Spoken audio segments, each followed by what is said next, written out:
সুবহানাল্লাহ পড়বেন না? প্রভু তুমি বলেছ রাসূল দেবে না, বলনি দেবে না ওমর, বলনি দেবে না হামজা তারিক, খালিদ বিজয় সমর।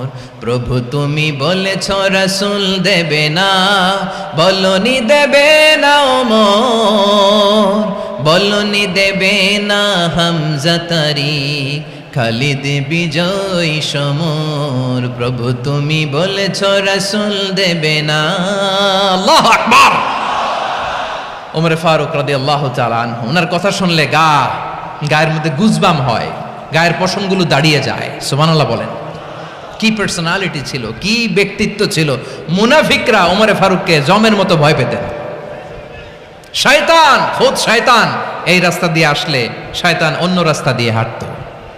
ওমর ফারুক রাদিয়াল্লাহু তাআলা আনহুর জীবনে যদি দেখেন, তাহলে সেখানে আপনি আদালতের, ইনসাফের, সুশাসনের, জাস্টিসের নমুনা দেখতে পাবেন। কয়টা শুনবেন? সাইয়েদনা ওমর ফারুকের রাদিয়াল্লাহু তাআলা আনহুর সন্তান আব্দুর রহমান মিশরে মদ খেয়ে মদ্যপ অবস্থায় ধরা পড়েছে। মদ খাওয়ার কারণে, মদ যদি কেউ পান করে আর যদি প্রমাণিত হয়, তার বিচার হলো 80 বেত। আওয়াজ করে বলেন কয় বেত? বাংলাদেশেও তো এই আইন আছে নাকি? বাংলাদেশে আছে? হ্যাঁ, মদ খাইলে 80 বেত, এই আইন বাংলাদেশে চালু হোক। আমরা চাই কি চাই না? চাই সবাই। এজন্যই তো ইসলাম ভাল লাগে না। ইসলামকে ভাল লাগে না। ইসলামকে আউট করে রাখতে পারলেই তো এরকম বড় বড় বোতল খাওয়া যায়। একেবারে সহজ, পানির মতো সহজ, হিসাব একেবারে সহজ। ওমর ফারুক রাদিয়াল্লাহু তাআলা আনহুর ছেলে ভুল করে মদ পান করে ফেলেছিলেন। আব্দুর রহমান, ঘটনা ঘটেছে মিশরে। মিশরের গভর্নর তখন আমর ইবনুল আস রাদিয়াল্লাহু তাআলা আনহু।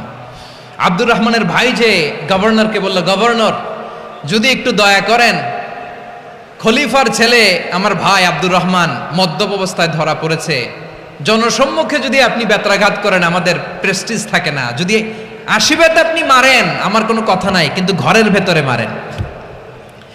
আব্দুর রহমানের ভাইয়ের সুপারিশ শুনে সাইয়েদনা আমর ইবনুল আস রাদিয়াল্লাহু তাআলা আনহু রাজি হয়ে গেলেন। ঘরের ভেতরে লোকচক্ষুর আড়ালে 80 বেত তিনি মানলেন।